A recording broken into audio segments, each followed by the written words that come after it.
Chers internautes, bonjour, bonsoir, bienvenue à WMTV.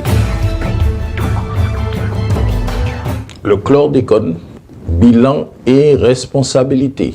Innovation du carnaval 2018. Kémy Séba en Guadeloupe. Élection au Venezuela. Les armes et Donald Trump. Emmanuel Macron et notre vidéo de la semaine. Josette Manin monte au créneau tant aux Antilles que dans l'Hexagone. On ne peut plus taire l'affaire du chlordécone. Je veux interpeller le ministre lui-même, puisqu'il est venu à Martinique il y a quelques semaines. Donc forcément, c'est un sujet qu'il connaît, c'est un sujet qu'il a refusé d'aborder. Mais donc il va falloir effectivement que devant les parlementaires de l'Outre-mer, devant les parlementaires français, il puisse s'expliquer. L'État français est au cœur du scandale que le ministre avait refusé d'aborder, bien qu'il connaisse la réalité, surtout pour s'être déjà rendu sur place en Martinique. Le chlordécone aux Antilles, c'est l'équivalent des essais nucléaires en Polynésie ou de l'amiante dans l'Hexagone.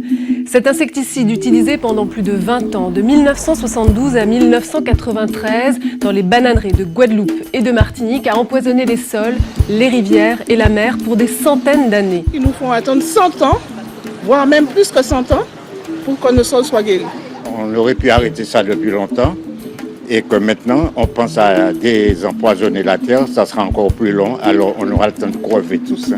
Et pourtant, les alertes sur la dangerosité du chlordécone n'ont pas manqué. Aux États-Unis, dans l'usine d'Hopewell, où il était fabriqué, plus de la moitié des ouvriers ont été victimes de troubles neurologiques graves. L'usine a été fermée et en 1976, le chlordécone est interdit aux États-Unis. Et pourtant, ce pesticide continue à être utilisé dans les bananeraies aux Antilles jusqu'en 1993. À plusieurs reprises, alors que le chlordécone est interdit en France à partir de 1989, le gouvernement accorde aux planteurs des dérogations. Des dérogations ont été données aux planteurs. S'agit-il du génocide par substitution, formule de Césaire Aimé? Ceci devient une réalité concernant ces dites dérogations accordées pour proroger la diffusion de telles substances toxiques. Ne s'agit-il plus maintenant de quelques lanceurs d'alerte ou des théoriciens du complot? Ce sont bien des accusations de beaucoup de militants en Guadeloupe, en Martinique, en Guyane et dans le monde, corroborées de l'escalade des informations gravissimes des médias officiels, réseaux sociaux de par le monde. Certes, pour l'histoire douloureuse de l'esclavage, certains ont choisi l'humour noir. Reconstitution d'un crime contre l'humanité, le négrier broyade de Foyal ne fait pas sourire. C'est un vrai sujet qui fâche. Certains Martiniquais n'ont vraiment pas digéré l'outrage. Nous allons faire le plein, nous allons chercher des esclaves et donc nous allons chercher de la main d'œuvre au port comme enfin prévu. Malheureusement, la Martinique n'a pas encore des lois comme en France pour légiférer et juger contre l'humour, à l'instar du Shoah Ananas de Dieudonné Mbala qui mobilise toute une classe politique et leurs médias. Dommage qu'il n'y ait pas un Manuel Valls et un CRIF nègre à l'instar du CRIF de France en Martinique pour juger les humoristes du carnaval, surtout lorsque des métropolitains bon enfants s'y mettent pour chercher d'autres cargaisons d'esclaves, disent-ils, pour les négriers du Mardi Gras. Certains Martiniquais ont prétendu associer le drapeau noir, rouge, vert au défilé carnavalesque. Au Lamentin, une opportunité de bon aloi politicien qui ressort d'une volonté de mettre à profit le divertissement populaire pour un message particulier. Mais dans la confusion carnavalesque, la réceptivité est-elle de mise dans ce vide défoulement burlesque selon l'étymologie, sachant que le carnaval signifie carni, c'est-à-dire chair, et val, fête. Le carnaval est à proprement parler une fête de la chair. Cette tradition est bien romaine ou occidentale, sans rapport avec la tradition africaine ou celle des ancêtres. Dans la coutume romaine, il s'agit d'un ultime défoulement de liesse avant d'entrer dans le mois sacré du jeûne, le carême chrétien. Rien à voir avec l'espoir des organisateurs de vénérer les ancêtres africains et l'Afrique, ce qui est un vrai paradoxe par rapport à l'esprit d'église ou des temples de l'univers. Son arrivée pleine d'émotions pour le globe-trotteur anti-mondialiste Kémy Séba, leader de l'ONG Urgence Panafricaniste, qui a motivé toute la Guadeloupe pour cette rencontre avec ce fils de l'Afrique venu rejoindre ses frères et parents caribéens afro-descendants. Énormément d'émotions. C'est une terre splendide, c'est une terre sacrée, c'est une terre de résistance, c'est une terre de douleur, c'est une terre de souffrance, c'est une terre de dignité. Et c'est une terre à partir de laquelle partira, je pense, un certain nombre de combats pour le peuple noir dans sa globalité. C'est la raison pour laquelle nous sommes ici. L'accord chaleureux réservé par le Gros Cas et les chansons dès l'aéroport n'ont été que l'évidence de la culture ambassadrice guadeloupéenne de ces acteurs associatifs qui ont permis la venue de Kémy Séba au service de la cause commune du peuple africain. Alors qu'en Martinique, les marchandages et arrière-pensées vont bon train pour certains, dont cette présence de Kémy Séba n'est pas la bienvenue en Martinique avec d'autres appréhensions, puisque sa non-venue en Martinique serait révélatrice des équivoques du soi-disant panafricanisme martiniquais. Le discours de Kémy Séba est fondé et rassembleur. Son discours est un appel de conscience de la gravité du colonialisme et de ses effets autant aux Antilles, Guyane, en Afrique et dans le monde. Nous sommes venus ici pour communier avec notre peuple et nous sommes venus aussi pour parler d'un certain nombre de sujets qui fâchent, qui ne fâcheront pas notre peuple, mais qui fâcheront ceux qui marchent sur le dos de notre peuple. Quels sont-ils? Nous en parlerons lors du séjour. Mais je pense que quiconque doté de raison sait exactement de quoi je parle. Nous sommes aujourd'hui au XXIe siècle. Nous luttons contre le néocolonialisme qui touche notre peuple partout où il est installé. Et il n'y a pas besoin de faire maths sup ou maths spé pour savoir qu'en Guadeloupe aussi, notre peuple malheureusement subit les affres du colonialisme d'une façon ou d'une autre. Quand nous sommes au XXIe siècle et qu'on apprend que la chlordécone, par exemple,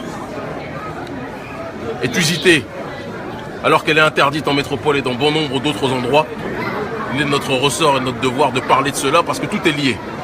On parle de l'ultralibéralisme dérégulé, on parle de l'ultracapitalisme dérégulé qui asphyxie les uns et qui donne de l'oxygène aux autres.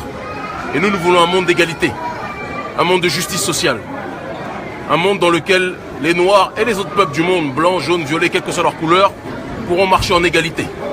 Mais tant qu'il y en aura certains qui marcheront sur les dos d'autres, le monde ne pourra pas tourner en rond. Et c'est la raison pour laquelle nous sommes ici aujourd'hui. L'appel de Kémy Séba ramène aux fondamentaux de l'unité du peuple noir dans sa diversité culturelle, spirituelle et civilisationnelle. Qu'est-ce que ça représente pour vous justement? Ouh là là, alors moi par contre, qu'est-ce qu'il représente cet homme? c'est...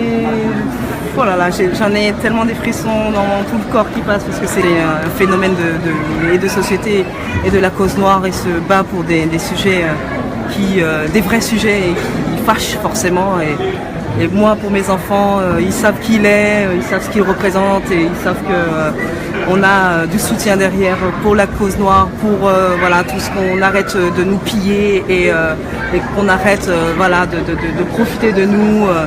Parce que toutes les richesses sont en Afrique, c'est le berceau de l'humanité. Il faut qu'on arrête de nous faire croire que c'est le contraire et qu'on lâche sans jamais qu'on nous donne, quoi. Et il est temps de reprendre tout ce qu'on a et d'arrêter de donner. Voilà. Merci en tout cas. Pour moi, c'est un jour extraordinaire aujourd'hui. Il ne s'agit pas d'un combat racialiste ou un combat des nations contre d'autres nations, mais une démarche de ramener le curseur de la justice au profit de tous les peuples et de l'humanité. Parce qu'il y a une période où on pousse notre peuple à oublier ses racines, que ce soit dans les Caraïbes, en Afrique ou en Occident. Parce qu'il y a une époque où on pousse notre peuple à penser que le paradis et la vérité de l'histoire de l'humanité doit sonner ou être conjugué au temps de l'Occident. Voir une population aussi nombreuse ce soir pour parler de notre racine de 1, mais parler de notre situation politique de 2. Et je salue aussi les renseignements généraux qui sont présents ici pour surveiller la conférence, évidemment. Que ces derniers soient noirs ou blancs, qu'ils sachent que eux aussi la conférence leur sera adressée ce soir. Ce discours rassembleur est primordial, là où surtout à la Martinique, où se trouvent des extrémismes raciaux qui, en pensant s'attaquer au christianisme pluriel, s'en prennent en fait aux croyances de millions de populations, et aux nations des territoires insulaires. Le système fait tout ce qui en sont possible pour qu'on pense à tout ce qui est possible sur cette terre, sauf notre situation politique. Ils font tout pour que nous puissions le sang, excusez-moi la crudité de ce terme, mais que nous puissions continuer à sourire tout en souffrant.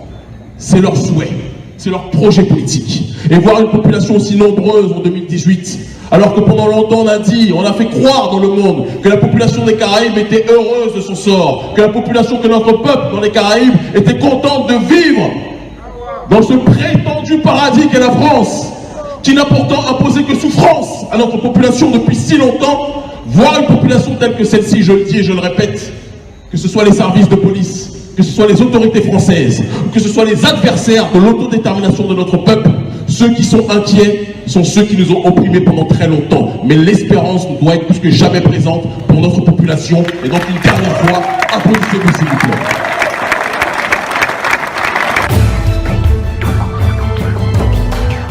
Le combat pour la justice de Kémy Séba, que l'on sache, a ses résonances internationales en Europe, en Afrique et dans le tiers-monde. Avant son pèlerinage en Europe contre l'esclavage en Libye et l'incurie des dictatures africaines de la France-Afrique, le leader d'urgence panafricaniste s'est rendu en Russie de Vladimir Poutine pour un tête-à-tête avec l'idéologue Alexandre Doukhine, conseiller du président de la Fédération de Russie. Son entretien relayé par les médias concerne la destinée souverainiste de l'Afrique et des Africains dans leurs pays respectifs sur la planète. Des discussions fructueuses sur la tradition, le panafricanisme et la transformation du monde unipolaire par l'alternative de la multipolarité et de la souveraineté dans le programme de la lutte Sud-Nord, une nouvelle donne au matérialisme hégémonique des pays du Nord ou de l'Empire. Eh bien, le Venezuela accumule les conquêtes électorales, celles de l'Assemblée constituante, celles des gouverneurs du pays. Certains pays occidentaux, dont la France et les USA, après tous ces succès, ne voient que de nouvelles sanctions à imposer au Venezuela, comme pour la Syrie et la Corée du Nord. Le Venezuela, contrairement, dispose de ces anticastristes. Paradoxalement, à Cuba, ces anticastristes vénézuéliens ne sont pas à l'extérieur ou à Miami, mais aux côtés des USA à l'intérieur de la République bolivarienne. L'ancien président Maduro n'a pas hérité d'un pays sécurisé par une révolution culturelle à l'instar de Cuba et de la Chine. Hugo Chavez, le défunt président, s'est attelé surtout à améliorer dans son vivant la condition du peuple par la socialisation de l'enseignement des structures socio-médicales et autres secteurs vitaux du pays. Avec la crise pétrolière, les pressions intérieures de l'opposition reliées à celles des USA et de l'Occident ont tenté de réitérer dans ce pays pétrolier et gazier, membre de l'OPEP, les mêmes scénarios du printemps arabe comme en Tunisie, en Syrie et en Libye. Comment une telle opposition radicale peut-elle expliquer la forte participation populaire au scrutin précédent de l'Assemblée constituante et des gouverneurs du pays, faisant plébiscite au successeur de la politique d'Hugo Chavez?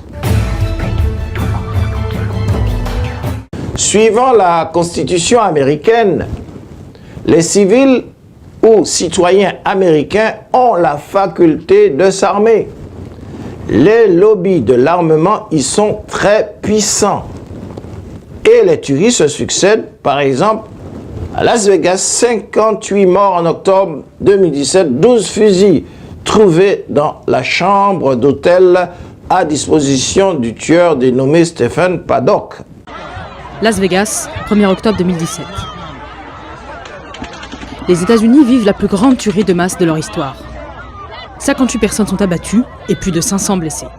Dans la chambre d'hôtel du tueur, on retrouve 23 armes à feu, dont des fusils d'assaut. Comme à chaque fois, des voix s'élèvent pour la régulation des armes.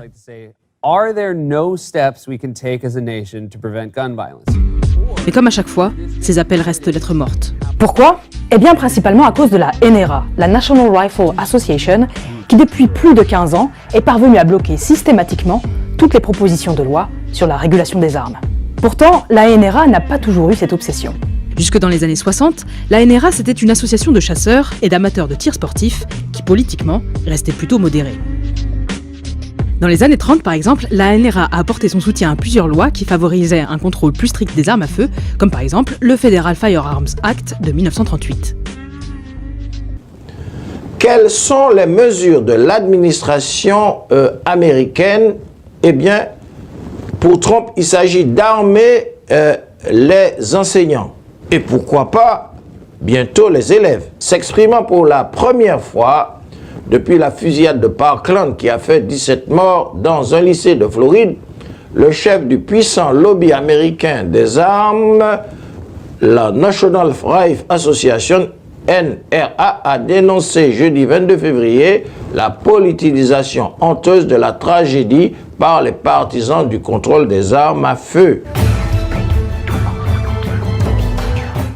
Au rythme de la baisse de popularité du président de la République française, c'est l'inquiétude de tous les Français d'une manière de gouverner au profit des patrons de la France, des patrons de la finance ou des banques, ce qui ne leur convient pas, c'est-à-dire le néolibéralisme équivoque du social et de l'État-providence. Les gens souffrent de ce système. Pour Emmanuel Macron, les ennuis commencent. Sondage après sondage, la tendance se confirme, le président chute lourdement. 40% d'opinion favorable, moins 5 points en un mois selon un sondage Elab publié ce jeudi. Moins 10 points selon le dernier baromètre IFOP. Après 3 mois seulement à l'Élysée, cette chute dès l'été est inédite sous la Ve République. À l'exception de Jacques Chirac, déjà très impopulaire à l'été 1995, avec 39% seulement de satisfaits, le chef de l'État fait moins bien que ses prédécesseurs récents à l'Élysée. En 2007, Nicolas Sarkozy surfait dans les sondages avec 66% de bonnes opinions. Même François Hollande, rapidement devenu le président le plus impopulaire de l'histoire, contentait encore 56% des Français en juillet 2012. Un désamour d'Emmanuel Macron, particulièrement marqué chez les retraités, inquiets de la future hausse de la CSG en janvier. Chez les fonctionnaires aussi, déçus des coupes budgétaires et du gel de leurs points d'indice. Des critiques auxquelles s'ajoute celle sur un excès d'autoritarisme du président après la démission du chef d'état-major des armées. Habile dans la communication, Emmanuel Macron doit désormais convaincre les Français que ses actions aussi sont les bonnes. Ce malaise est traduit par des mobilisations qui se succèdent dans tous les secteurs. Les gens comprennent mal les décisions du gouvernement, surtout qu'ils sont frappés de plein fouet par la crise, le chômage des jeunes et non jeunes allant en s'aggravant, alors que la France s'engage à l'étranger avec des pays européens et l'OTAN dans des investissements militaires lourds.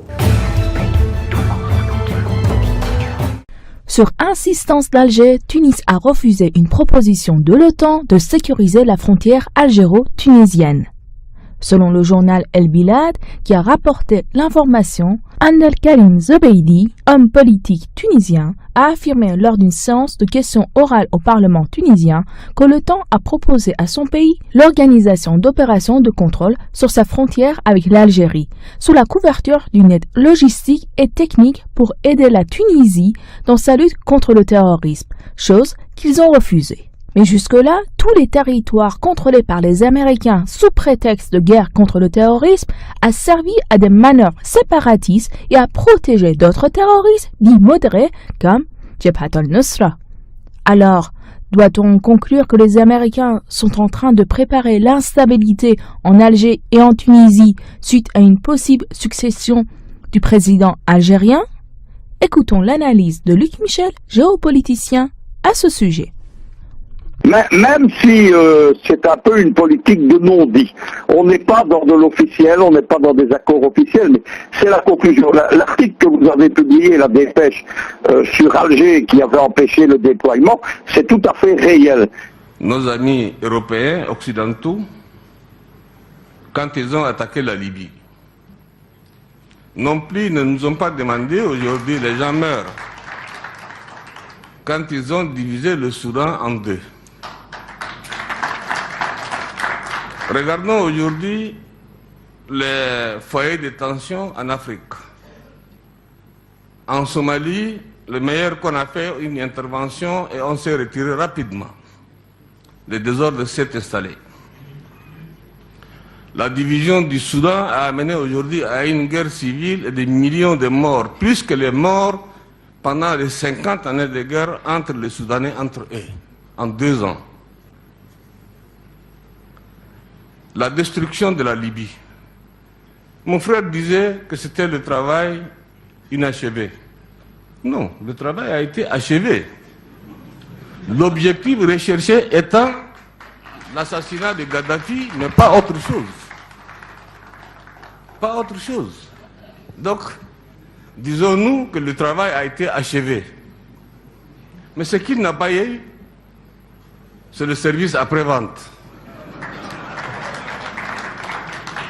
C'est le service après-vente qu'il n'y a pas eu.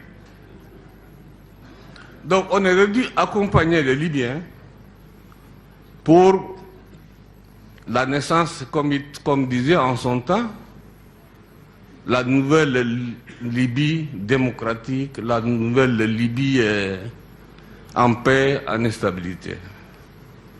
Gaddafi est mort, c'est terminé, bagage plié, on est parti. Et voilà, aujourd'hui, la Libye est devenue le terreau des terrorismes et de tous les brigands, de tous les malfaiteurs. Les Libyens sont des Hébreux, ils ne savent pas à quel sein se vouer. Les Libyens des souilles, pas les étrangers qui viennent détruire le pays. Le Mali, c'est une conséquence directe de la destruction et du désordre de la Libye. Le Boko Haram n'avait pas de force, ni du matériel. Le Boko Haram, c'est aussi une conséquence directe de la destruction de la Libye. Au Cameroun, la guerre Boko Haram au Cameroun, c'est aussi les conséquences directes de la destruction de la Libye. Les armes qui circulent dans l'Afrique au sud du Sahara, jusqu'au rivage, je dirais de l'Équateur, ces armes-là vont aller encore plus loin. Vous savez très bien, et tout le monde sait, que la Libye fait partie des pays les plus armés en Afrique et je dirais même au monde, au temps de Kadhafi. Toutes ces armes aujourd'hui se trouvent dans la nature. Mon frère Ibrahim Boubacar Keïta, je ne dirais pas Ibeka encore, me disait tantôt que la solution est entre les mains des Africains. Monsieur le Président, mon frère, la solution n'est pas entre nos mains. La solution, c'est entre les mains de l'OTAN, qui a créé le désordre, n'a qu'à aller ramener le désordre, l'ordre.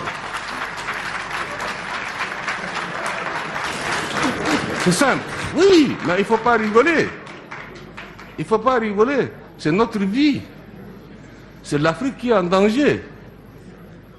C'est l'Afrique qui est en danger. Les Nations Unies qui ont donné le quitus sont responsables aussi.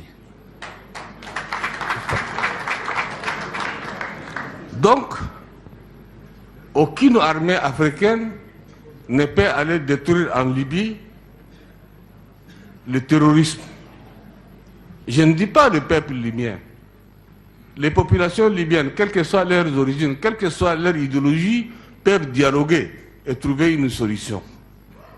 Mais là où le bas blesse, comment peut-on négocier ou dialoguer avec les intégristes, avec les fondamentalistes?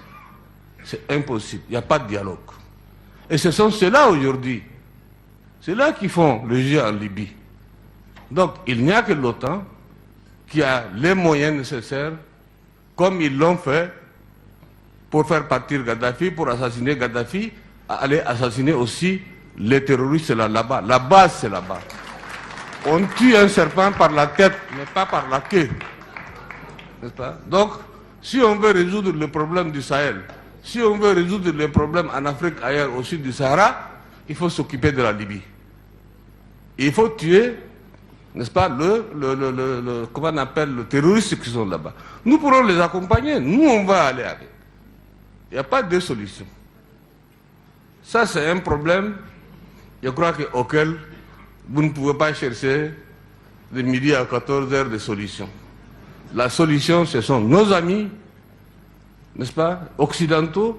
Ils doivent trouver, monsieur le ministre, vous m'excusez, je ne vous dois pas vous. Donc c'est à nos amis occidentaux de trouver une solution pour la Libye, n'est-ce pas, et pour le peuple libyen et pour l'Afrique. Eh bien, chers internautes, WMTV vous remercie. Vous pouvez nous suivre sur Facebook, YouTube, sur notre site blogueur Wana Kaira Martinique TV et faites passer l'info.